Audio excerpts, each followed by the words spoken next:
Good morning students.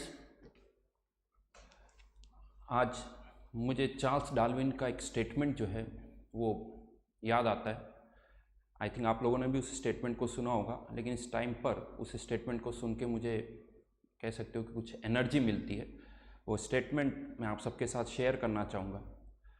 Charles Darwin ने कहा था, it is not the strongest of the species that survives, not the most intelligent that survives, it is the one who is most adaptable to change survives। आज मुझे अपने भारतीय होने पर गर्व है। जिस तरह से हमारी सरकार ने, डॉक्टर्स ने, नर्सेज ने और मेडिकल स्टाफ ने और उनके साथ देश की जनता ने कोरोना के खिलाफ जो एक जंग कह सकते हो जो लड़ी जा रही है, उसमें जिस समझदारी का परिचय हम भारतवासियों ने जो दिया है, मेरे हिसाब से वो अपने आप में एक मिसाल है। अनफॉर्चुनेटली बहुत सारे विकसित देश जिस तरह से भारत ने जो जंग में समझदारी दिखाई है उस तरह से नहीं दिखा पाए। तो मैं चाहूँगा आप सभी से कि हम सभी आगे भी इसी तरह से सरकार के दिशा निर्देशों का पालन करते हुए कोरोना की इस जंग को आखिरी मुकाम तक लेके जाएं और ऐसी कोई भी गलती ना करें जिससे हमें बाद में दुख हो। आज उसी डायरेक्शन में, सिंस हम सभी लॉकडाउन की सिचुएशन में हैं, हमारी ऑफलाइन क्लासेस जो 6 अप्रैल से स्टार्ट होने वाली थी वो हम नहीं कर पाए, तो आज उसके लिए हम हमारी ऑनलाइन क्लासेस स्टार्ट कर रहे हैं। हमारी जो प्रिपरेशन है जेई की, उसमें कोई भी प्रॉब्लम ना हो, तो उसके लिए आज से हम ऑनलाइन क्लासेस स्टार्ट करेंगे। और ये जो मुश्किल वक्त है बच्चों, मैं बता दूं कि ये मुश्किल वक्त आज सभी फेस कर रहे हैं। कोई आप अकेले नहीं हो, मैं नहीं हूँ, सभी हम इसको फेस कर रहे हैं। जो जेई की तैयारी कर रहा है वो भी इसी सिचुएशन के अंदर है।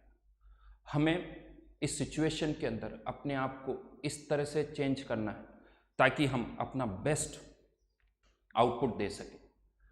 तो तैयार हो जाएं हम सभी, और इस टाइम को भी हम इस तरह से यूटिलाइज करें कि हम इसमें हमारा बेस्ट दें, रादर देन ये सोचें कि हमारी ऑफलाइन क्लासेस स्टार्ट नहीं हो पाई है, हमारी प्रिपरेशन कैसे होगी। ये अभी सोचने का टाइम नहीं है। बस हमें इतना सोचना है कि हाँ, जो अब हमारी क्लासेस स्टार्ट हो रही है उसमें हम किस तरह से मिलजुल कर आप और हम बेस्ट कर सकते हैं, वो हमें यहाँ पर करना चाहिए। राइट। तो आई थिंक इसी के साथ हम स्टार्ट करते हैं हमारी ऑनलाइन क्लासेस। तो स्टार्ट करने से पहले मैं बता दूं कि हाँ, थोड़ा सा मोड जो है वो बदल गया है। अभी तक हम इसके यूज्ड टू नहीं थे। अभी तक हम ऑफलाइन क्लासेस करते थे, आज हम ऑनलाइन क्लासेस स्टार्ट कर रहे हैं। तो ऑनलाइन क्लासेस में कुछ चेंजेस होंगे। तो सबसे पहले मैं आप लोगों से रिक्वेस्ट करूंगा, कुछ पॉइंट्स हैं, मैं चाहता हूं कि आप सभी अच्छी तरह से उसको फॉलो करें। फर्स्ट पॉइंट, कुछ 5 पॉइंट्स है जो मैं आपको बताऊंगा। तो उसमें से पहला पॉइंट जो है वो है कि जिस तरह से हम ऑफलाइन क्लासेस में 5 से 10 मिनट पहले क्लास के लिए तैयार हो जाते थे, क्लास के अंदर आके बैठ जाते थे, उसी तरह से यहाँ पर भी आपको 5 to 10 मिनट्स बिफोर आपको अपने रूम के अंदर बैठना है। First point, 5 to 10 minutes before सारे अपने जो भी लैपटॉप है या मोबाइल है या टैबलेट है उसके सामने टाइमली आपको अपने रूम में जाना है। सेकंड, जितनी भी विंडोज़ है या डोर है उसे आप बंद कर ले। बंद करने के लिए मैं कह रहा हूँ, ना कि आप उसको लॉक करें, बंद कर ले ताकि साउंड नहीं आए बाहर से कोई। सेकंड पॉइंट था ये। थर्ड पॉइंट, आप सभी टेबल और चेयर पर ही बैठें, बिस्तर पर लेट के ना सुने। आपको टेबल और चेयर पर ही, टेबल चेयर को यूज़ करना है। आपका मोबाइल, लैपटॉप जो भी है वो आपके सामने रहे और आप चेयर पर हो। ये बहुत कंपलसरी है, आप इसको फॉलो करें। फोर्थ, आपके पास एक पेन और रजिस्टर होना चाहिए जिस तरह से क्लास के अंदर होता है। हम उसी तरह से नोट्स लिखेंगे जैसे हम ऑफलाइन क्लासेस में हम कर रहे हैं। मैं आपको डिक्टेट करूँगा और आप उसे नोट डाउन करोगे। हाँ, यहाँ अच्छी बात एक और है कि ये जो क्लासेस हैं ये रिकॉर्ड भी हो रही है, तो अगर बाय द वे कभी बीच में आपको लगता है कि ये मैं नहीं लिख पाया हूँ तो कोई बात नहीं है। आप थोड़ी देर के बाद क्लासेस जब ख़त्म हो जाए उसके बाद फिर से वीडियो को रन कर सकते हैं, और जहाँ पर आप नहीं लिख पाए वहाँ पर आप फिर से सुन के आप एक्स्ट्रा जो भी लिखना चाहते हैं वो भी आप लिख सकते हैं। एंड लास्ट 5th पॉइंट जो कि आई थिंक इन सब में सबसे ज़्यादा इम्पोर्टेंट है, और वो है सेल्फ डिसिप्लिन। देखो बच्चों, क्लास में जब आप आते हो तो आप क्लास में बैठे रहते हो, सामने टीचर होता है, टीचर सबको देख रहा होता है, तो सब पर वॉच होती है हमारी। आप अगर इधर उधर देख रहे हो तो हम आपको डांट देते हैं ताकि आपका फोकस हमेशा बोर्ड पर रहे। आपको एक डर भी होता है कि सर देखेंगे तो डांटेंगे, तो आप हमेशा फोकस्ड रहते हो। ये सिचुएशन अब उस तरह से नहीं है। आप घर पर हो, हम आपको नहीं देख पा रहे हैं, तो यहाँ पर सेल्फ डिसिप्लिन जो है वो बहुत इम्पोर्टेंट है। आपको सेल्फ डिसिप्लिन में रहते हुए हमेशा आपका फोकस आपके लैपटॉप पर या जो भी मोबाइल है या जो भी टैबलेट है उस पर होना चाहिए। आपको कमरे में इधर उधर नहीं देखना है। हो सके तो पहले से आप अपने पेरेंट्स को भी बोल दीजिए कि कोई कमरे के अंदर ना आए ताकि डिस्टर्बेंस ना हो, नहीं तो कोई ना कोई आएगा तो आपको डिस्टर्ब वो करेंगे। बीच में एक भी बार आपको उठना नहीं है। जिस तरह से क्लास के अंदर हम बैठे रहते हैं उसी तरह से आपको यहाँ पर भी बैठे हुए रहना है। 3rd, इसी के अंदर ऐसा नहीं कि हाँ घर पर बैठे हुए हैं तो क्लास चल रही है हम कुछ खा भी रहे हैं, ऐसा नहीं होना चाहिए। ज़्यादा से ज़्यादा आपके पास पानी की एक बोतल होनी चाहिए जिस तरह से क्लास के अंदर होती है। तो आई थिंक उसी तरह का एनवायरनमेंट क्रिएट करने की हम कोशिश करें। ये नहीं सोचे कि मैं अलग से हूँ। कोशिश करें कि एक क्लासरूम है जिसमें आप सुन रहे हो और आपको केवल टीचर दिख रहा है, एक बोर्ड दिख रहा है, उसके अलावा आपको और कुछ भी आसपास का एनवायरनमेंट डिफरेंट नहीं लगना चाहिए। तो ये सेल्फ डिसिप्लिन एक बहुत इंपॉर्टेंट फैक्टर है जो हम एक्सपेक्ट करते हैं कि आप उसमें हम आपका 100% दोगे। तो बच्चों अच्छी तरह से इसको याद रखना। बाकी सब कुछ वैसा ही चलेगा, आपको उसी तरह से होमवर्क मिलेगा। हम डिस्कस भी करेंगे होमवर्क को, आपके जो भी डाउट्स है वो भी डिस्कस करेंगे। ड्यूरिंग द क्लास आपको कुछ नहीं समझ में आता है तो आप लाइव चैट पर कमेंट कर सकते हो। हाँ, लेकिन उसके लिए भी मैं आपको बता दूं, लाइव चैट पर आपको कुछ भी अननेसेसरी कमेंट नहीं करना है। कुछ भी इस तरह से नहीं लिखना है कि ठीक है सर अच्छा चल रहा है, नहीं। आपके अगर कुछ डाउट्स है तो वो आप लिख सकते हो।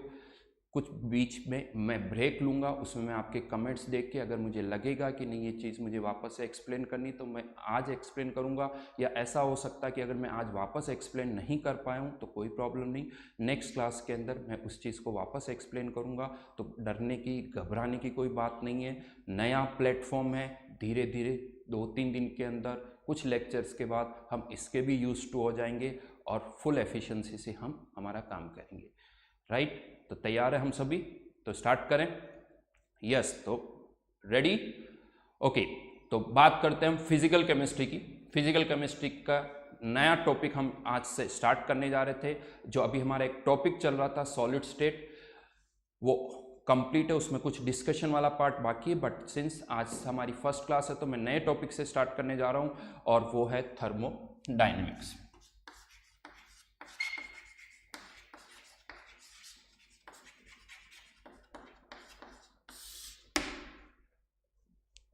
एक इंपॉर्टेंट टॉपिक है, इंपॉर्टेंट आप केमिस्ट्री के पॉइंट ऑफ व्यू से भी कह सकते हो, जेई मेंस जेई एडवांस के पॉइंट ऑफ व्यू से भी कह सकते हो। लेकिन मेरा मानना है कि एक टॉपिक जो है वो हम किस तरह से सोचते हैं, हमारी रूटीन लाइफ में हम क्या सोचते हैं, नेचर को कैसे समझते हैं, उसको भी समझने में हमारी काफ़ी हेल्प करेगा। बहुत सारे ऐसे कॉन्सेप्ट्स हैं जो कि आई थिंक मुझे लगता है कि हम गलत तरीके से सोचते हैं नेचर के बारे में, वो हमें समझ में आएंगे कि क्या सही है और क्या गलत है। तो बेसिकली जैसे हम कहते हैं केमिस्ट्री के अंदर जो फिजिकल केमिस्ट्री हम पढ़ रहे हैं उसमें 2 पॉइंट्स, 2 क्वेश्चंस हमारे पास में, हमारे माइंड में हमेशा आते हैं जब भी हम किसी केमिकल रिएक्शन या फिजिकल चेंज की बात करते हैं या सोचते हैं। तो 2 क्वेश्चंस आते हैं कि क्या ये केमिकल रिएक्शन या फेस चेंज होगा या नहीं होगा, पहला क्वेश्चन। और दूसरा अगर होगा तो इसमें कितना टाइम लगेगा। तो जहाँ तक हम फर्स्ट क्वेश्चन की बात करें कि वो चेंज होगा या नहीं होगा, ये हमें पता चलता है थर्मोडायनेमिक्स से। यस, थर्मोडायनेमिक्स जो है वो हमें बताएगा कि यूनिवर्स के अंदर, नेचर के अंदर कौन से चेंजेस होंगे, कौन से चेंजेस नहीं होंगे, ये हम इससे फाइंड आउट करेंगे। हाँ, उसको होने में कितना टाइम लगेगा ये हमें हमारा नेक्स्ट टॉपिक बताएगा, विच इज़ केमिकल काइनेटिक्स। तो राइट नाउ जो हम बात करेंगे वो केवल इस पॉइंट पे बात करेंगे कि नेचर के अंदर कौन से चेंजेस होंगे, फिजिबल है या कौन से फिजिबल नहीं है। राइट, तो इसके लिए हम बहुत सारे थ्योरीज, बहुत सारे प्रिंसिपल्स, बहुत सारे लॉज भी इंट्रोड्यूस करेंगे। जैसे इस चैप्टर में आप लोगों ने थोड़ा बहुत 11th में सुन भी रखा है, first, second and third law of thermodynamics. बहुत सारी नई नई टर्म्स हम इंट्रोड्यूस करेंगे और उनकी हेल्प से हम ये समझने की कोशिश करेंगे कि कौन सा प्रोसेस फिजिबल है, कौन सा प्रोसेस फिजिबल नहीं है। तो first please note down. Ready है पेन पेपर? हाँ या ना? तो नोट करिए सबसे पहले। This chapter deals with feasibility of A chemical and phase change with the help of first, second and third law of thermodynamics. Right, feasibility, FEA, मैं spelling लिख देता हूं, feasibility of a chemical and phase change. अब जहां तक इस chapter की अगर हम बात करें तो इस चैप्टर के अंदर 3 टर्म्स हम सबसे ज़्यादा यूज़ करने वाले हैं। फर्स्ट हीट, सेकंड वर्ड और थर्ड एनर्जी। जहाँ तक अगर हम नोटिस करें इन तीनों की जो यूनिट है वो सेम होती है, जूल या कैलोरी। तो बेसिकली तीनों में क्या डिफरेंस है, हीट, वर्क और एनर्जी, या यूं कह दो क्या हमें इनकी डेफिनेशंस पता है? तो चलिए पहले मैं बात करता हूँ हीट और वर्क, दोनों की यूनिट सेम है, क्या आपको लगता है इनमें कुछ डिफरेंसेस है? 1 मिनट का मैं आपको टाइम दे रहा हूँ, आप अगर आपके माइंड में कुछ है तो शॉर्ट में, बहुत ज़्यादा डिटेल में नहीं बट शॉर्ट में आप लाइव चैट पर लिख सकते हो। अगर आपको लग रहा है हीट और वर्क आपको पता है तो आप प्लीज़ लिखिए, मैं भी यहाँ से देखता हूँ कि आपने क्या लिखा है। 1 मिनट का टाइम है, फिर मैं आपको बताऊँगा कि what is the difference between heat and work. So लिख सकते हैं आप लाइव चैट पर। थोड़ा डिले है, 5 से 10 सेकंड का, तो बच्चों 5 से 10 सेकंड बाद बताइए। ओके, अभी आप बोले नहीं होंगे, अभी इस वीडियो में बच्चों को भी नहीं सुनाई दिया है, अब सुनाई दिया।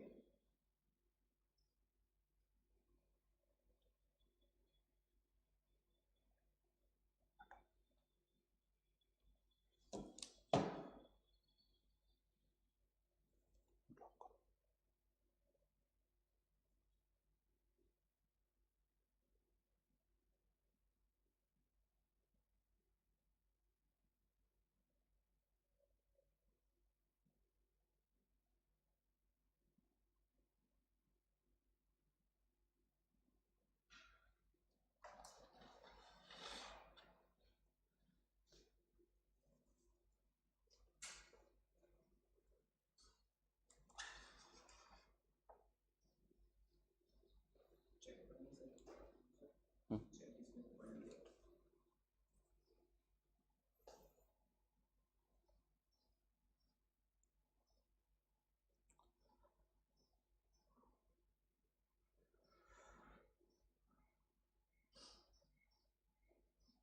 काफ़ी कमेंट्स मेरे को दिख रहे हैं यहाँ पर। Aastha Srivastava, heat is a energy which gets exchange between bodies due to temperature difference. Very good. Second, Vipul Akhil Singh, heat is mode of energy transfer. Very good. One more statement, Vaibhav Porwal, energy transferred due to mechanical forces. Very good. Brijesh Saxena, heat causes change in temperature.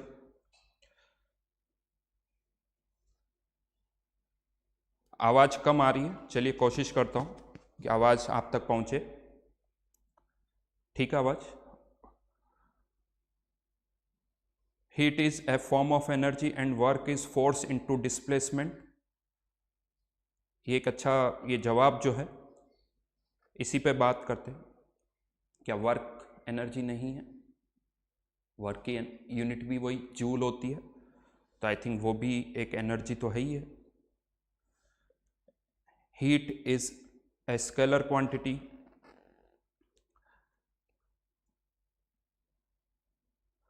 Work is done when there is displacement, but for heat no displacement is required. Very good.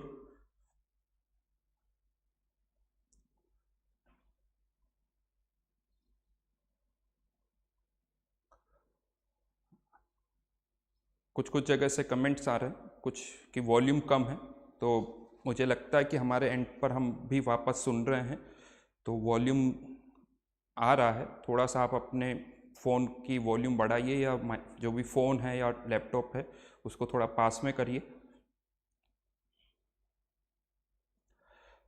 चलिए, तो काफ़ी अच्छे statements मुझे दिखने को मिल रहे हैं और अच्छा रिस्पॉन्स भी मुझे मिल रहा है। जनरली क्लास के अंदर भी हम देखते हैं, तो जब मैं पूछता हूँ तो हाँ कुछ 4, 5 या 6 हाथ खड़े होते हैं, तो यहाँ पर और ज़्यादा अच्छा रिस्पॉन्स मुझे मिल रहा है। बहुत सारे अच्छे अच्छे कमेंट्स देखने को मिल रहे हैं। तो चलिए बच्चों, अब वापस से फोकस हम स्क्रीन पे करें। मैं आपको बताता हूँ, इनफैक्ट काफ़ी जो स्टेटमेंट्स आए हैं वो सही है, बट इन सबको मैं एक साथ समराइज कर रहा हूँ। बेसिकली हीट और वर्क जो है, these are mode of energy transfer. अगर हमें एनर्जी को एक जगह से दूसरी जगह ट्रांसफर करना है तो इसके केवल 2 ही तरीके हैं, या तो हीट के थ्रू या फिर वर्क के थ्रू। ये 2 तरीके हैं एनर्जी ट्रांसफर करने के। कैसे? अगर ये एनर्जी का transfer due to temperature difference हो रहा है तो इसे हम, इस ट्रांसफर्ड एनर्जी को हम कहते हैं हीट। वापस से सुन लीजिए, अगर ये एनर्जी का ट्रांसफर किसी टेम्परेचर डिफरेंस के कारण हो रहा है तो इस ट्रांसफर्ड एनर्जी को हम कहते हैं हीट, या इस मोड ऑफ एनर्जी ट्रांसफर को भी कहा जाता है हीट। मैं भी लिखवाऊंगा आपको, लेकिन अगर यही एनर्जी का ट्रांसफर किसी फोर्स के कारण हो रहा है, जिसके कारण कुछ डिस्प्लेसमेंट हो रहा है, तो उसे कहा जाता है वर्क। जैसे फॉर एग्जांपल ये डस्टर अभी यहां पर है और इस डस्टर को अब मैं यहां से यहां लेके चला जाता हूं, इसकी एनर्जी बढ़ गई। ऑब्वियसली इसको किसी ने एनर्जी दी होगी। किसने दी होगी? हाँ, सही सोच रहे हो, मैंने एनर्जी दी, मैंने अपनी एनर्जी इसको ट्रांसफर की, बट किसके थ्रू? कुछ फोर्स मैंने लगाया। यानी ये जो एनर्जी का ट्रांसफर हुआ है ये किसके थ्रू हुआ है? किस फॉर्म में हुआ है? वर्क के थ्रू हुआ है। तो 2 तरह से हम एनर्जी का ट्रांसफर कर सकते हैं, तो हीट के थ्रू या वर्क के थ्रू। राइट? पहले नोट करिए, 2-3 पॉइंट्स हैं जो हमें याद रखने होंगे, जो मैं वापस से एक बार डिक्टेट करूंगा। सबसे पहले लिखिए definition of heat.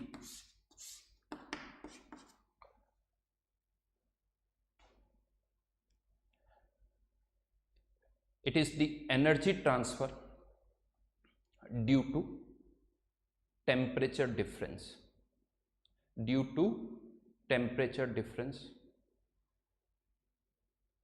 right? Transferred energy is called heat. Transferred energy is called heat. And second, work.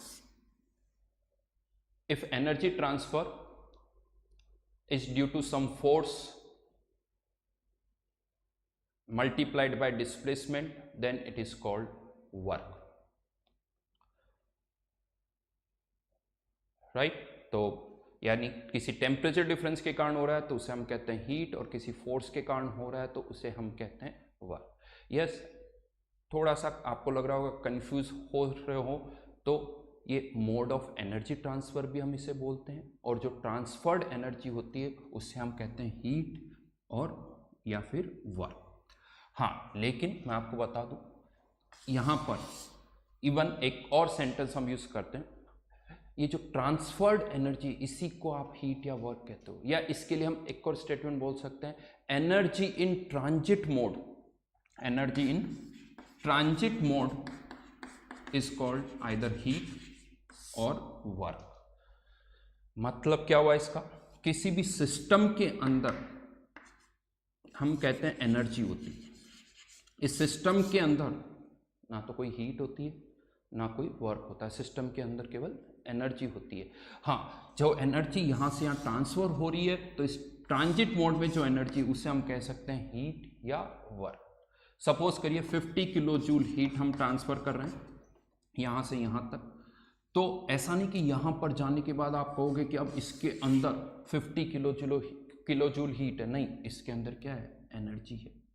आप बोल के देखिए, हम जो स्टेटमेंट बोलते हैं हम क्या बोलते हैं कि मेरे अंदर कुछ एनर्जी है, अच्छा लगता है सुनने, बट आप बोल के देखिए मेरे अंदर हीट है या मेरे अंदर वर्क है, नहीं, सिस्टम के अंदर केवल क्या होती है, एनर्जी।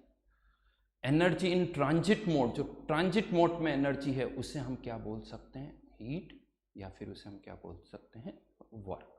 राइट। तो किसी भी सिस्टम के अंदर कभी भी ये वर्ड यूज नहीं होना चाहिए कि सिस्टम के अंदर इतनी हीट है, सिस्टम के अंदर केवल क्या होती है, एनर्जी। ये बहुत गलत एक स्टेटमेंट बहुत बार मैं बच्चों के मुंह से सुनता हूँ कि सर इसके अंदर इतनी हीट है। किसी भी सिस्टम में हीट नहीं होती, सिस्टम के अंदर केवल क्या होती, एनर्जी होती है। हाँ, इस एनर्जी को वो यहाँ से वापस से किसी और बॉडी को ट्रांसफर कर सकता है, वो हीट के थ्रू भी कर सकता है या वर्क के थ्रू भी कर सकता है। चाहे उसे 50 किलो जूल यहाँ पर हीट मिली हो, लेकिन अब वो एनर्जी है, यहाँ से आगे एनर्जी का ट्रांसफर वो हीट के थ्रू भी कर सकता है या वो वर्क के थ्रू भी कर सकता है, बट यहाँ पर जो होगी वो एनर्जी होगी, इसके अंदर ना कोई हीट होगी ना कोई वर्क होगा। नाउ ये तो बात हुई हीट और वर्क की। नाउ हीट और वर्क, इनके भी अलग अलग मोड होते हैं। जहां तक हम पहले बात करें वर्क, केमिस्ट्री के अंदर वर्क को हम दो पार्ट में डिवाइड करते हैं, एक पीवी वर्क और दूसरा रिमेनिंग ऑल, जिसे हम कहते हैं नॉन पीवी वर्क।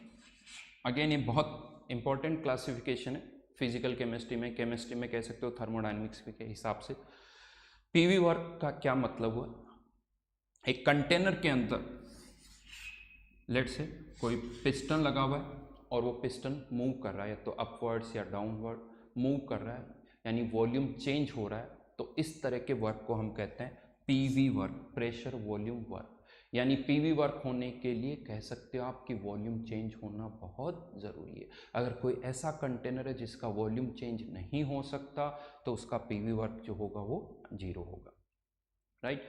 और उसके अलावा वर्क तो और भी होते हैं, जैसे अभी मैंने इस डस्टर को यहाँ से यहाँ तक किया, ये भी एक तरह का वर्क है, लेकिन इसमें कोई वॉल्यूम चेंज नहीं हुआ, ये एक नॉन पीवी वर्क है।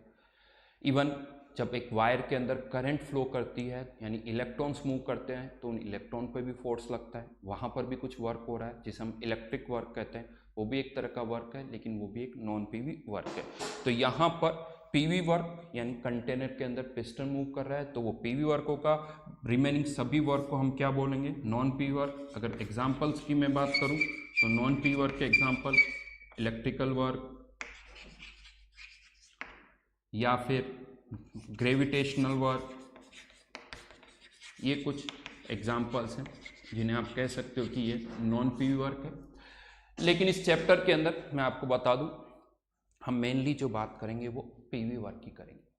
तो बाय डिफॉल्ट अब मैं जब भी वर्क की बात करूंगा तो आपके माइंड में एक ही वर्ड आना चाहिए, वो है पीवी वर्क। अगर मैं कोई नॉन पीवी वर्क की बात कर रहा हूं तो मैं उसमें हाईलाइट करूंगा कि राइट नाउ अब हम नॉन पीवी वर्क की भी बात करें। अदरवाइज बाय डिफॉल्ट हम जो बात करेंगे वो कौन सी होगी, पीवी वर्क की होगी। राइट, ये तो बात हुई पीवी वर्क की। नाउ वापस से आते हैं, जैसा मैंने हीट और वर्क की आपको डेफिनेशन बता दी, यहाँ पर हमने ये कहा था कि हाँ, हीट और work energy in transit mode को हम कहते हैं। अब यहीं पर एक और डाउट आता है, एनर्जी की क्या है, व्हाट इज दी एनर्जी। तो देखिए, हम जनरली जब बात करते हैं ना कि यूनिवर्स किससे बना हुआ है, तो हम सिंपली कहते हैं कि universe is made up of matter, substance और एनर्जी। तो यूनिवर्स, हाँ, कुछ यूनिवर्स में एनर्जी है और मैटर है, और अकॉर्डिंग टू आइंस्टाइन थ्योरी आप इनको इंटरचेंज भी कर सकते हो। टोटल जो है वो कांस्टेंट रहेगा, हम एनर्जी को मास में या मास को एनर्जी में कन्वर्ट कर सकते हैं। तो एनर्जी अगर हम बात करें तो हाँ, एनर्जी यूनिवर्स का एक पार्ट है। बस हम फर्दर इसको आगे ऐसा एक्सप्लेन कर सकते हैं कि ये जो एनर्जी होती है इसको भी हम बहुत सारी कैटेगरीज में डिवाइड करते हैं। जैसे चलिए वापस से मैं आप लोगों के पास आता हूँ, जैसा मैं क्लास में करता हूँ। एनर्जी की अब मैं बात कर रहा हूँ, कौन कौन सी एनर्जीज आप जानते हो, कौन कौन सी एनर्जी के बारे में आप फेमिलियर हो। प्लीज़ लिखिए लाइव चैट पर कि एनर्जी कौन कौन सी होती है, एनर्जी के बारे में जो भी आप कमेंट करना चाहते हो। चलिए मैं देखता हूँ आपके कमेंट्स क्या क्या आ रहे हैं।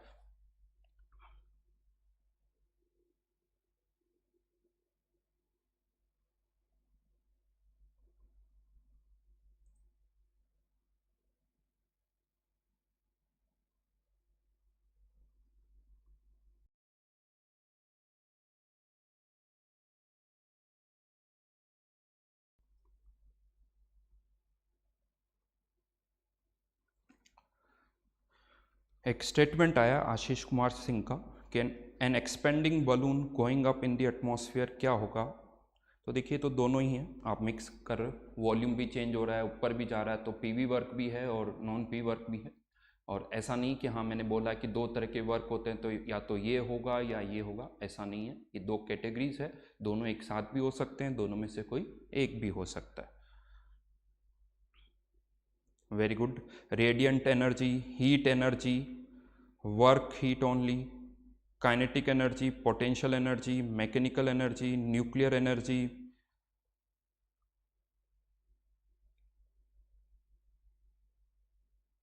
Mechanical energy, solar energy,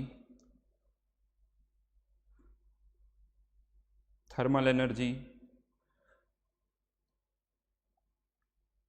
heat, electrical, mechanical, nuclear,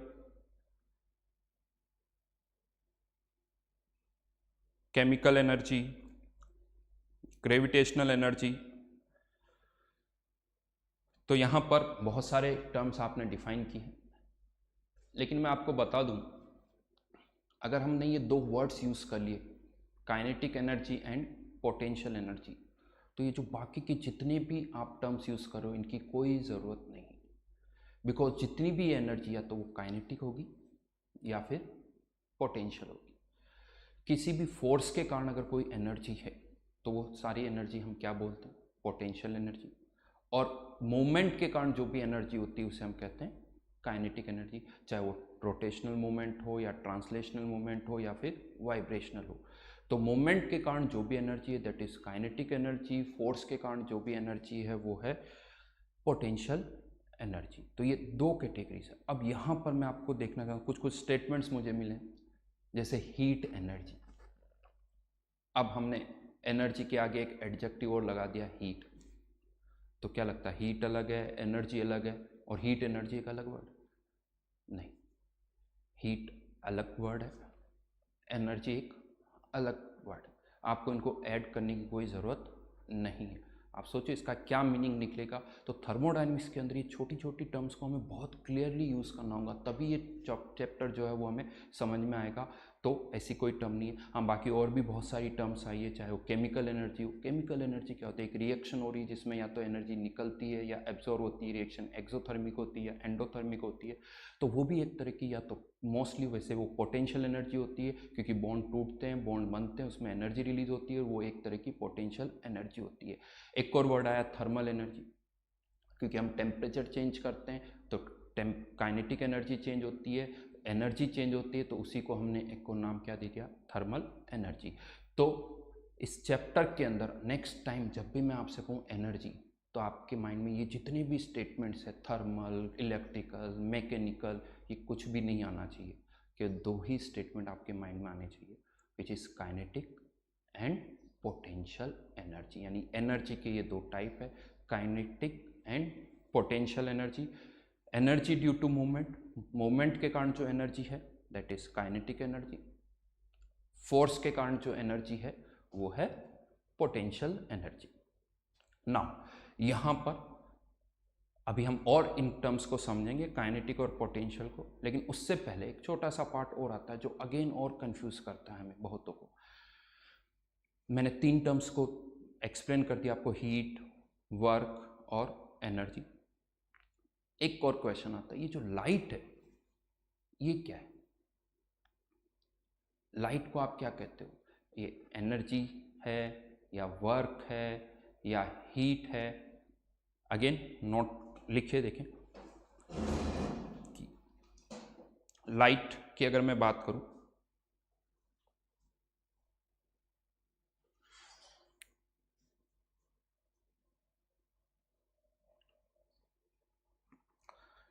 एक बहुत अच्छा स्टेटमेंट आया, पूछा हुआ है क्वेश्चन कि क्या सर पीवी एनर्जी का कोई एग्जांपल? यस, जितने भी इंजन्स हम डेली लाइफ में यूज़ करते हैं, कार के अंदर, बाइक्स के अंदर, जिसमें पिस्टन लगा होता है और वो पिस्टन मूव करता है, तो वो जो वर्क होता है वो होता है पीवी वर्क। यस, स्टेटमेंट्स जो हैं आई थिंक जो आए हैं, वेरी गुड। बहुतों ने लिखा है form of energy, very good. Heat भी लिखा हुआ है।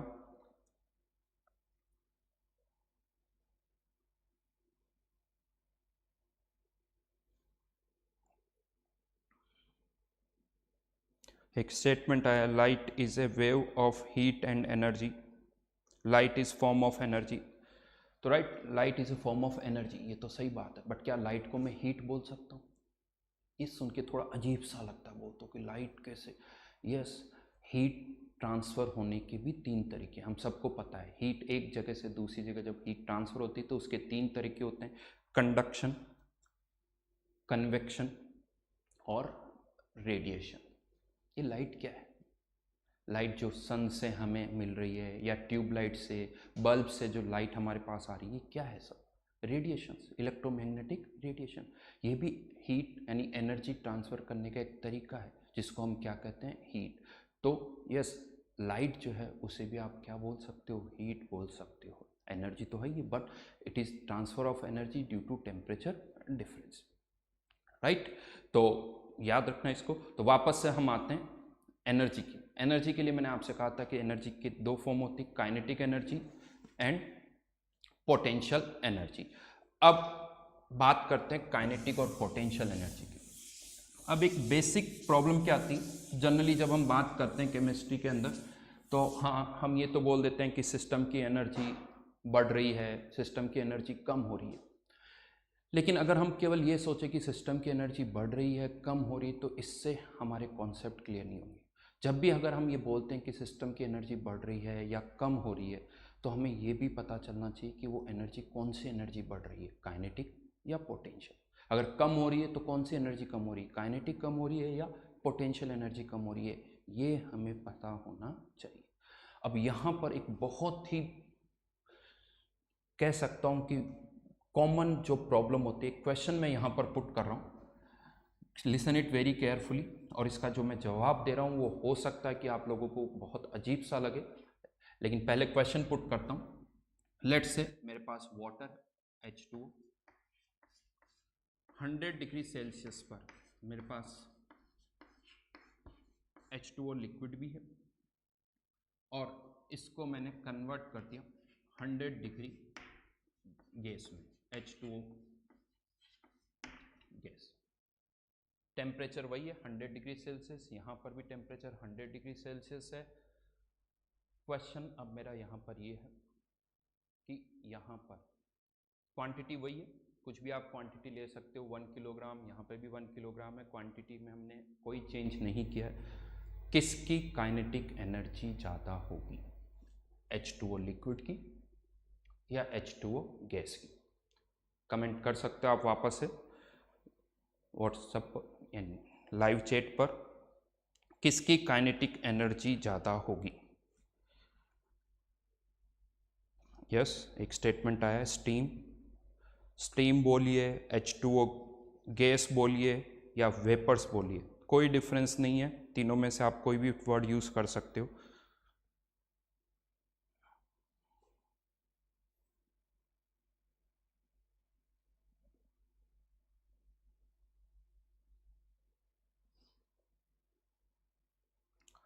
यस, मोस्टली स्टेटमेंट जो मुझे मिला है, गैस की काइनेटिक एनर्जी ज़्यादा होगी, जो कि बहुत ऑब्वियस सा आंसर लगता है हमें। लेकिन अब शायद जो आंसर मैं आपको बताने वाला हूँ वो सुन के थोड़ा सा आपको शॉक लगेगा, सरप्राइज होगा, और शायद लगेगा कि मैं कुछ गलत कह रहा हूँ, लेकिन बिल्कुल सही मैं बोल रहा हूँ। दोनों की काइनेटिक एनर्जी जो है वो इक्वल। सुन के अजीब इसलिए लगा होगा क्योंकि हम पढ़ते आ रहे हैं बहुत टाइम से, जनरली हम बात भी करते हैं सॉलिड लिक्विड गैस की, तो हम कहते हैं गैसेस की काइनेटिक एनर्जी लिक्विड से ज़्यादा होती है, लिक्विड की काइनेटिक एनर्जी सॉलिड से ज़्यादा होती है। लेकिन मैं आपको बता दूं, वहाँ पर हम केवल एक ही काइनेटिक एनर्जी की बात करते हैं, और वो है ट्रांसलेशनल काइनेटिक एनर्जी। आप वापस जाके उन स्टेटमेंट्स को देखोगे तो वहाँ पर लिखा होता है ट्रांसलेशनल काइनेटिक एनर्जी। वो रोटेशनल और वाइब्रेशनल की बातें नहीं करते हैं। अगर हम ट्रांसलेशनल, रोटेशनल और वाइब्रेशनल इन तीनों की बात करें, तीनों को एक साथ बात करें, तो यहाँ पर मैं आपको बता दूं, इन दोनों की काइनेटिक एनर्जी सेम है। हाँ, ट्रांसलेशनल काइनेटिक एनर्जी गैस की ज़्यादा है, लेकिन सॉलिड या लिक्विड के केस में वाइब्रेशनल पार्ट ज़्यादा होता है। जैसे जैसे हम गैसेज में जाते हैं, वाइब्रेशनल काइनेटिक एनर्जी कम होती है, ट्रांसलेशनल काइनेटिक एनर्जी जो है वो बढ़ने लगती है। तो इन दोनों की जो काइनेटिक एनर्जी है वो सेम है। यहाँ पर एक इम्पॉर्टेंट अब एक स्टेटमेंट है जो थ्रू आउट आपको याद रखना है इस चैप्टर में, और वो ये है कि अगर कोई भी एक सिस्टम अगर हमारे पास है तो सिस्टम की काइनेटिक एनर्जी तभी चेंज होगी जब उसका टेम्परेचर चेंज होगा। Yes, kinetic energy of a substance, kinetic energy of A system depends only on temperature. लिखिए पहले इस स्टेटमेंट को, वापस से रिपीट कर रहा हूँ। Kinetic energy of A system oblique substance depends only on temperature, right? अब अभी भी हो बहुतों को मुझे पता है, जब मैं क्लास में भी बताता हूँ तो बहुतों को ऐसा लगता है कि शायद सर कुछ गलत बोल रहे हैं। ऐसा नहीं है। मैं इसके लिए आपको बहुत सारे एग्जांपल्स दे सकता हूँ, बिकॉज एग्जैक्टली ये कैलकुलेट करना कि इसकी ट्रांसलेशनल काइनेटिक एनर्जी जितनी ज़्यादा है उतनी इसकी वाइब्रेशनल ज़्यादा होगी या रोटेशनल ज़्यादा होगी, ये पॉसिबल नहीं है। बट ऐसे बहुत सारे एग्जांपल्स हैं जिसके थ्रू हम ये प्रूव कर सकते हैं कि यस, काइनेटिक एनर्जी जो है वो तभी चेंज होती है जब टेम्परेचर यहाँ पर चेंज होता है। इसके लिए एक और चीज़ है, बहुत ज़्यादा इसमें हम एक पॉइंट है, आप याद रखें, यहाँ पर केमिस्ट्री के अंदर हम मान रहे हैं कि जो भी हम सिस्टम की बात कर रहे हैं वो सिस्टम हमारा रखा हुआ है, वो मूव नहीं कर रहा है। तो यहाँ पर सिस्टम जो है वो मूव नहीं कर रहा है। तो इस तरह का कोई एग्जाम्पल आप अपने माइंड में ना सोचें। हाँ, एक कंटेनर रखा हुआ है, हाँ रखा हुआ कंटेनर है, आप उसका टेम्परेचर बढ़ा सकते हो, कम कर सकते हो, उसमें केमिकल रिएक्शन हो सकती है, कुछ सब्सटेंस आप ऐड करने के बाद रिएक्शन, आपने टेम्परेचर चेंज कर दिया, तो ये सारे चेंजेस हो रहे हैं। सिस्टम जो है, यानी अगर मैं फिजिक्स की टर्म में थोड़ी बात करूँ तो उसका जो सेंटर ऑफ मास है वो मूव अभी नहीं कर रहा है। इस तरह के एग्जाम्पल्स हम लेवें, सिंपल से एग्जाम्पल्स, बहुत कॉम्प्लिकेटेड एग्जाम्पल से अभी हम ना सोचें। तो अब चलिए पहले तो मैं इसको एक्सप्लेन करता हूँ कि जो ये काइनेटिक एनर्जी है वो दोनों की सेम है।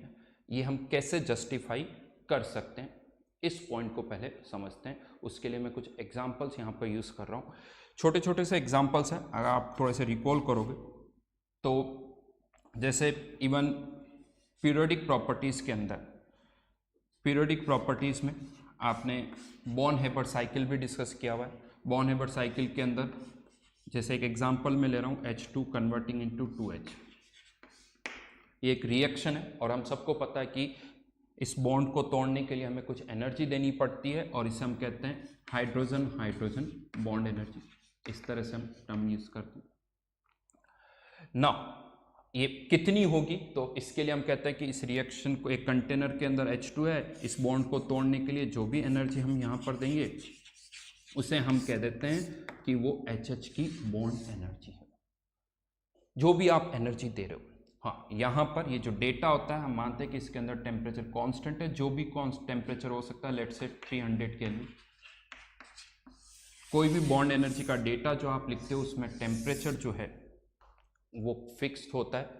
तो क्वेश्चन ये आता है कि जो भी एनर्जी हमने दी, हमने कह दिया कि ये बॉन्ड एनर्जी है। इसी तरह से हम सोचते हैं, अगर हमने 50 किलो जूल एनर्जी दी तो वो हम कह देते हैं कि 50 kilo joule HH bond energy होगी। तो ये बॉन्ड एनर्जी क्या है? ये काइनेटिक है या पोटेंशियल है? तो बॉन्ड एनर्जी, बॉन्ड क्या है? Basically force, attraction. तो ये भी एक तरह से कौन सी एनर्जी हुई? Potential energy. तो हमने यहाँ पर क्या किया, जो भी एनर्जी दी हमने ये कह दिया कि जो भी हम एनर्जी दे रहे हैं वो किसके बराबर है? बॉन्ड को तोड़ने में। यानी वो एनर्जी कहाँ जा रही है? बॉन्ड को तोड़ने में जा रही है। मतलब कहाँ जा रही है? पोटेंशियल एनर्जी में। इसको थोड़ा ऐसे भी आप समझ सकते हो कि ये डस्टर यहाँ पर है, अगर मैं इसे अर्थ से दूर लेके जा रहा हूँ, यानी अट्रैक्शन था उससे दूर लेके जा रहा हूँ, मैं अपनी एनर्जी इसको दे रहा हूँ। एनर्जी जो मैं इसको दे रहा हूँ वो एनर्जी इसकी बढ़ रही है। कौन सी एनर्जी बढ़ रही है? Potential energy. यस, अगर अट्रैक्शन का फोर्स है और आप दूर दूर लेके जा रहे हो मॉलिक्यूल को, तो कौन सी एनर्जी बढ़ रही है? Potential energy. एग्जैक्टली यहाँ पर भी हम वही कर रहे हैं। H2 को किस में कन्वर्ट कर रहे हैं? 2H में। एटम्स दूर दूर जा रहे हैं, इनकी कौन सी एनर्जी बढ़ रही है? Potential energy. लेकिन यहाँ पर हम ये कह रहे हैं कि जो भी एनर्जी हम दे रहे हैं वो सारी किसके बराबर है? पोटेंशियल एनर्जी, बॉन्ड एनर्जी के बराबर है। मतलब हम ये मान रहे हैं कि इसकी और इसकी काइनेटिक एनर्जी, यानी H2 की जो 2H में कन्वर्ट हो रहा है, दोनों की काइनेटिक एनर्जी में कोई चेंज नहीं आया है। क्यों ऐसा हम मान रहे हैं? बिकॉज यहाँ पर टेम्परेचर जो है वो कांस्टेंट है। इसीलिए जो भी एनर्जी हमने दी है हम मानते हैं कि वो बॉन्ड एनर्जी के बराबर है, यानी पोटेंशियल एनर्जी है। वो एनर्जी जो चेंज हो रही है वो पोटेंशियल एनर्जी में चेंज हो रहा है, ना कि काइनेटिक एनर्जी। ये एक एग्जांपल है, ऐसा नहीं कि इसी से सब समझ में आ जाएगा। बहुत टाइम से आपके माइंड में ही है। आपके माइंड से स्टेटमेंट अगर मुझे निकालना तो उसके लिए मुझे और भी एग्जाम्पल्स यूज़ करने होंगे। तो ये एक एग्जाम्पल था, एक और एग्जाम्पल यूज़ करता हूँ। एक बहुत ही कॉमन एग्जाम्पल, आई थिंक हम सब ने ये सुना है कि मटके में रखा हुआ जो पानी होता है ना, वो ठंडा हो जाता है। ये अगर आप किसी स्टील के घड़े में पानी रखते हो तो वो ठंडा नहीं होता है, जबकि मटके में रखा हुआ पानी ठंडा हो जाता है। क्यों होता है?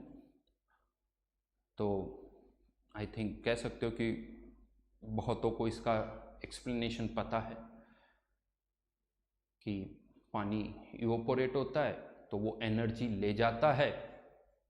जनरल स्टेटमेंट की पानी इवोपोरेट होता है तो वो एनर्जी ले जाता है। सुनना मेरे वर्ड्स को, एनर्जी ले जाता है, तो इसीलिए पानी जो है ठंडा हो जाता है। बात तो कुछ सही लग रही है, लेकिन मेरा एक डाउट यहाँ पर आता है कि अगर पानी इवोपोरेट हो रहा है और वो एनर्जी लेके जा रहा है तो ये ठीक है, कंटेनर का पानी ठंडा हो रहा है क्योंकि उसकी एनर्जी कम हो रही। तो क्या मैं ऐसा कह दूँ जो पानी इवोपोरेट हो रहा है वो एनर्जी लेके जा रहा तो गर्म हो जाएगा? यानी मटके के आसपास अगर हम देखें तो हमें गर्म फील आना चाहिए। आई थिंक ऐसा तो नहीं होता, बिल्कुल नहीं होता। अगर आप उसको देखोगे तो जो पानी इवोपोरेट हो रहा है वो भी गर्म नहीं होता। तो केवल ये बोलना कि हाँ मटके की एनर्जी कम हो रही है, मटके के पानी की एनर्जी कम हो रही है क्योंकि एनर्जी लेके वो इवोपोरेट हो रहा है, इससे नहीं समझ में आएगा। अगर हमें इसको सही में समझना है तो हमें काइनेटिक एनर्जी और किसकी टर्म्स में बात करनी होगी? पोटेंशियल एनर्जी की टर्म्स में। चलिए मैं इसको समझाता हूँ, काइनेटिक और पोटेंशियल की टर्म कैसे। तो फर्स्ट थिंग ये याद रखना, अगर दो एटम्स के बीच में अट्रैक्शन है, बॉन्ड है, मॉलिक्यूल है जिनके बीच में अट्रैक्शन है, अगर वो दूर दूर जा रहे हैं तो कौन सी एनर्जी बढ़ती है? Potential energy. अब होता क्या है, मटके के अंदर जो पानी रखा हुआ है उसमें पोर्स होते हैं। जब पानी उन पोर्स के थ्रू इवोपोरेट होता है, इवोपोरेट होने का मतलब क्या हुआ? वो पानी के बाकी मॉलिक्यूल से दूर जा रहा है। वाटर मॉलिक्यूल्स मटके के पानी से दूर जा रहे हैं। अगर वो दूर जा रहे हैं, उन वाटर मॉलिक्यूल्स के बीच में अट्रैक्शन था, अगर वो दूर जा रहे हैं तो कौन सी एनर्जी बढ़ेगी? Potential energy. अब पोटेंशियल एनर्जी बढ़ रही तो क्वेश्चन आता है कि वो एनर्जी आएगी कहाँ से? जबकि क्या अंदर के मॉलिक्यूल की पोटेंशियल एनर्जी से? नहीं, क्योंकि अंदर के जो मॉलिक्यूल्स है वो तो अभी भी उतने ही दूर है, अभी भी उतने ही दूर है, तो उनकी पोटेंशियल एनर्जी तो अभी भी वही है। तो फिर वो अंदर से कौन सी एनर्जी निकाल रहा है? तो अंदर के जो मॉलिक्यूल्स है वो उनसे काइनेटिक एनर्जी ले रहा है, और उस काइनेटिक एनर्जी को लेके वो अपने आप को इवोपोरेट कर रहा है, यानी उसकी कौन सी एनर्जी बढ़ रही है? Potential energy. यानी मटके के अंदर जो मॉलिक्यूल्स है उनकी पोटेंशियल एनर्जी जो है वो नहीं चेंज हुई, उनकी कौन सी एनर्जी चेंज हुई? काइनेटिक एनर्जी, जिसके कारण उसका टेम्परेचर चेंज हो गया। और जो मॉलिक्यूल इवोपोरेट हो रहे हैं उनकी कौन सी एनर्जी बढ़ी? पोटेंशियल, काइनेटिक नहीं। और पोटेंशियल एनर्जी बढ़ने से टेम्परेचर में चेंज नहीं होता।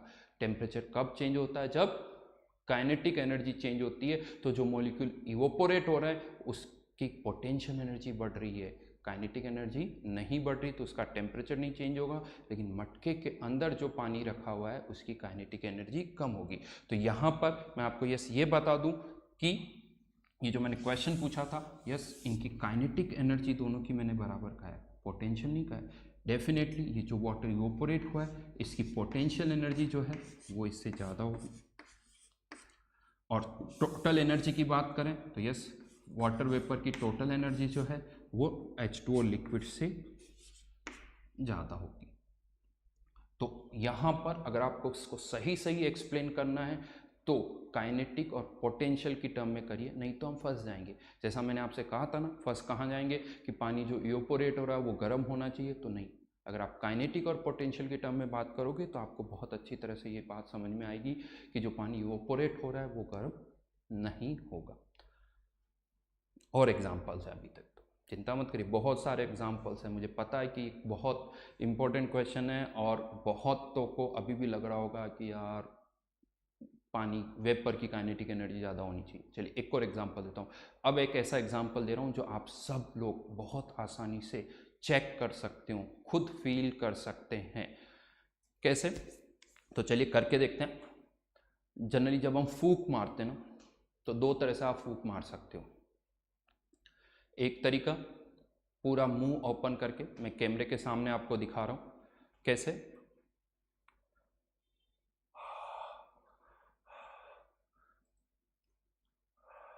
इस तरह से आप फूंक मारते हो पूरा मुंह खोल के, आई थिंक गर्म हवा आती। और यही अगर आप मुंह को थोड़ा सा ओपन करके आप करोगे, करिए, आप सभी को ये करना है यहाँ वहाँ पर, थोड़ा सा ओपन करके, जैसे हम विसल बजाते हैं मुँह से, उस तरह से। फिर वापस पूरा मुंह खोल के हवा बाहर निकालिए।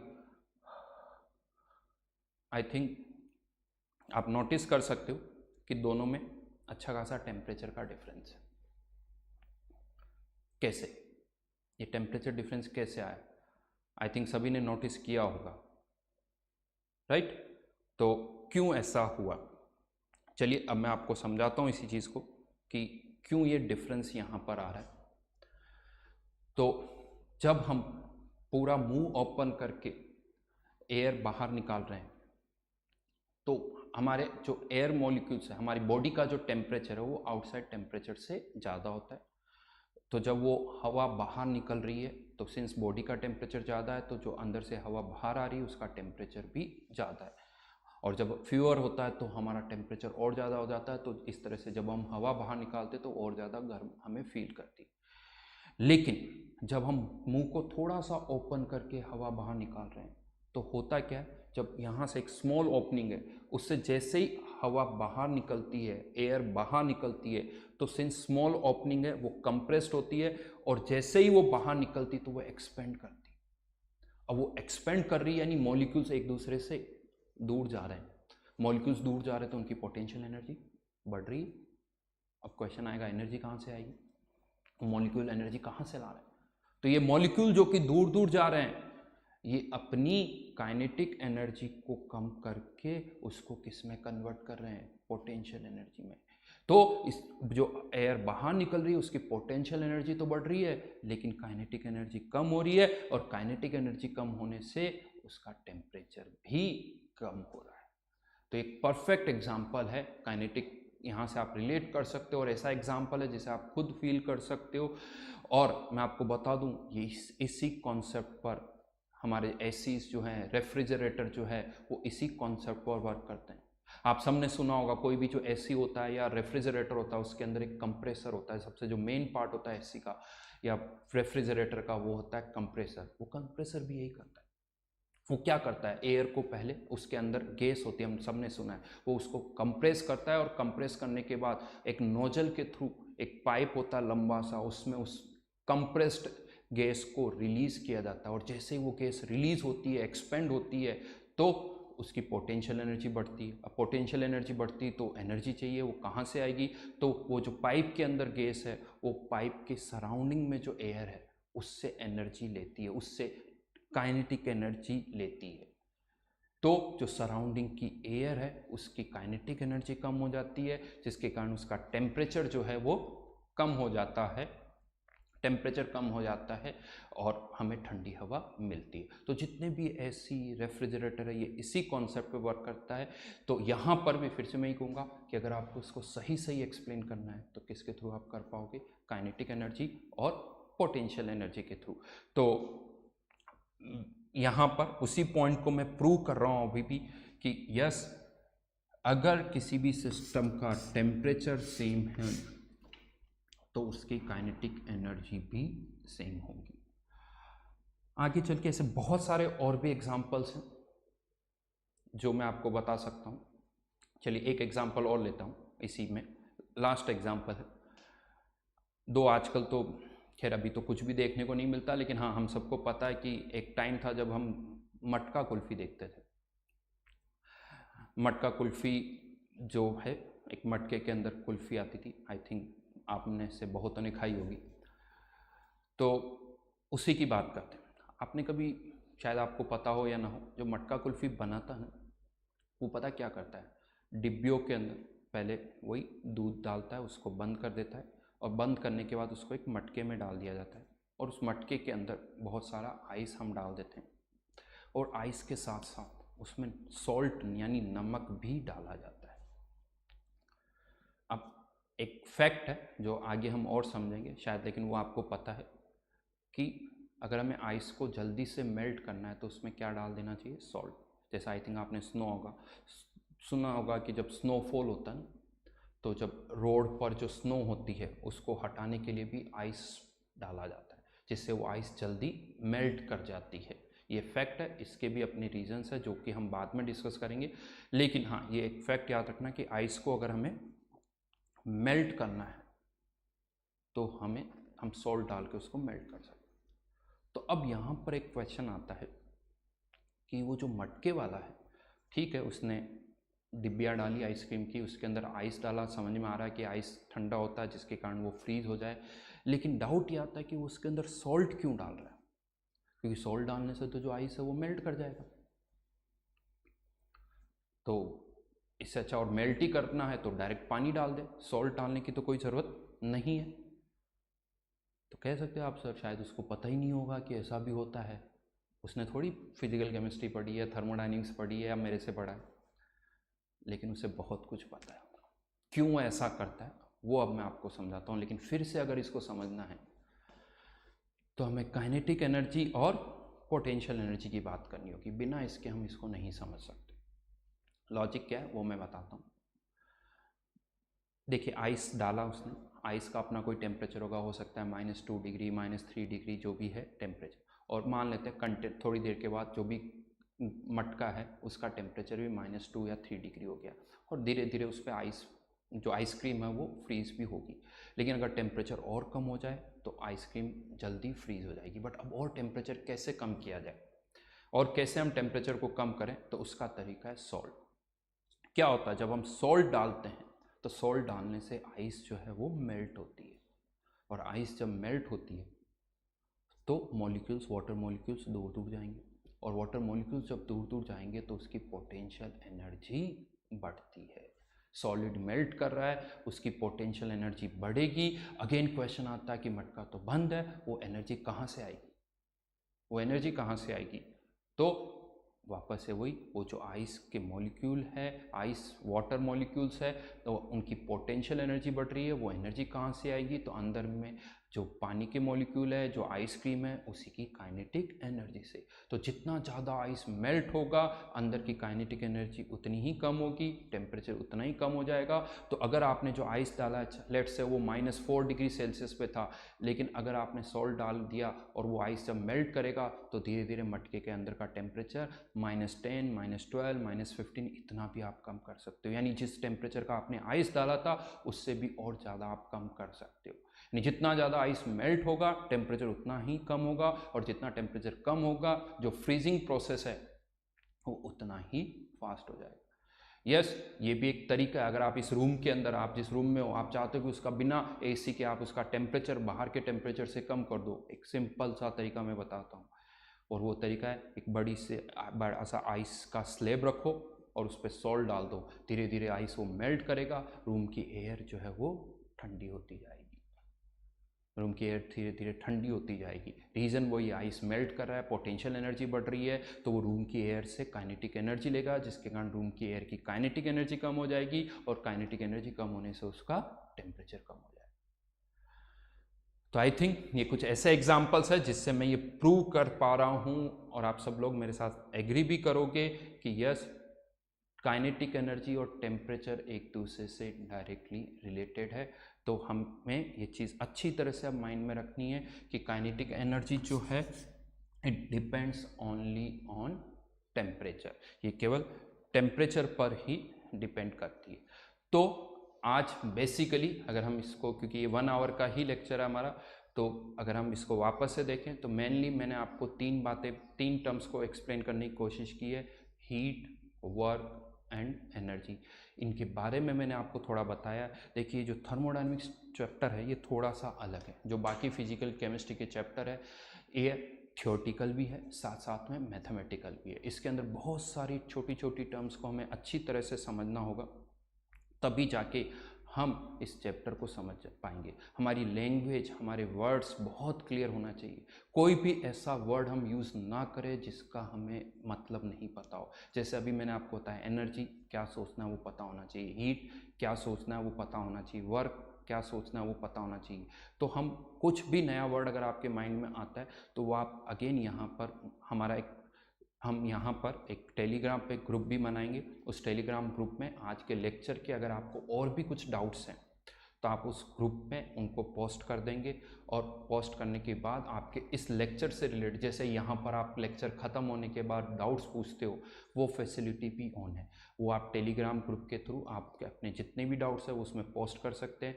पॉसिबल होगा तो हम उसी ग्रुप में आपको उनके एक्सप्लेनेशन देंगे, और अगर नहीं है तो मैं नेक्स्ट लेक्चर के अंदर आपको फिर से उनको एक्सप्लेन करूँगा कि हाँ, ये आपका डाउट था, इसका ये सॉल्यूशन है। तो जो भी आपके डाउट्स हैं वो मैक्सिमम हम यहाँ पर क्लियर करने की कोशिश करेंगे, चाहे तो क्लासेस के थ्रू या टेलीग्राम ग्रुप के थ्रू।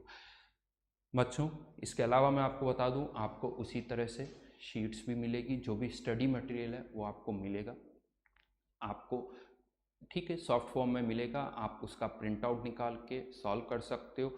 तो और होमवर्क भी मैं आपको दूंगा। आज ऐसा कुछ भी होमवर्क नहीं है, क्योंकि आज अभी हम इतना आगे नहीं बढ़े, तो जस्ट स्टार्टिंग है। आपको होमवर्क मिलेगा, आपको शीट मिलेगी, जैसा हम ऑफलाइन क्लासेस में करते थे एग्जैक्टली वही होगा। बस एक ही डिफरेंस है कि अब हम जो पढ़ाई कर रहे हैं वो एक सोशल डिस्टेंसिंग मेंटेन करते हुए कर रहे हैं, क्योंकि आज की सिचुएशन में वो बहुत ज़रूरी है।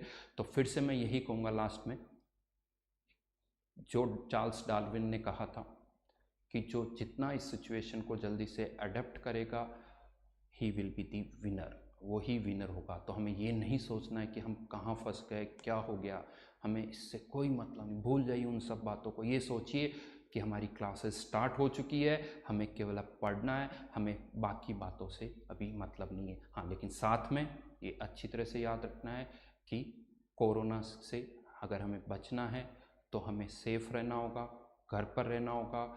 हम बहुत केयरफुली दिन में जब भी थोड़ा भी अगर रूम से भी आप बाहर निकल रहे हो, हॉस्टल में बहुत सारे बच्चे रह रहे हैं, तो अपना ध्यान रखें, हैंड वॉश करें, इधर उधर बिल्कुल भी आपको नहीं जाना है। तो गवर्नमेंट की जितनी भी गाइडलाइंस है उनको आपको फॉलो करना है, राइट। और उसके अलावा आपको जो स्टडीज़ है उन पर फोकस करना है। और मैं आपको बता दूं, हम अभी भी उसी तरह से प्रिपरेशन हम करेंगे जैसे हम करते थे।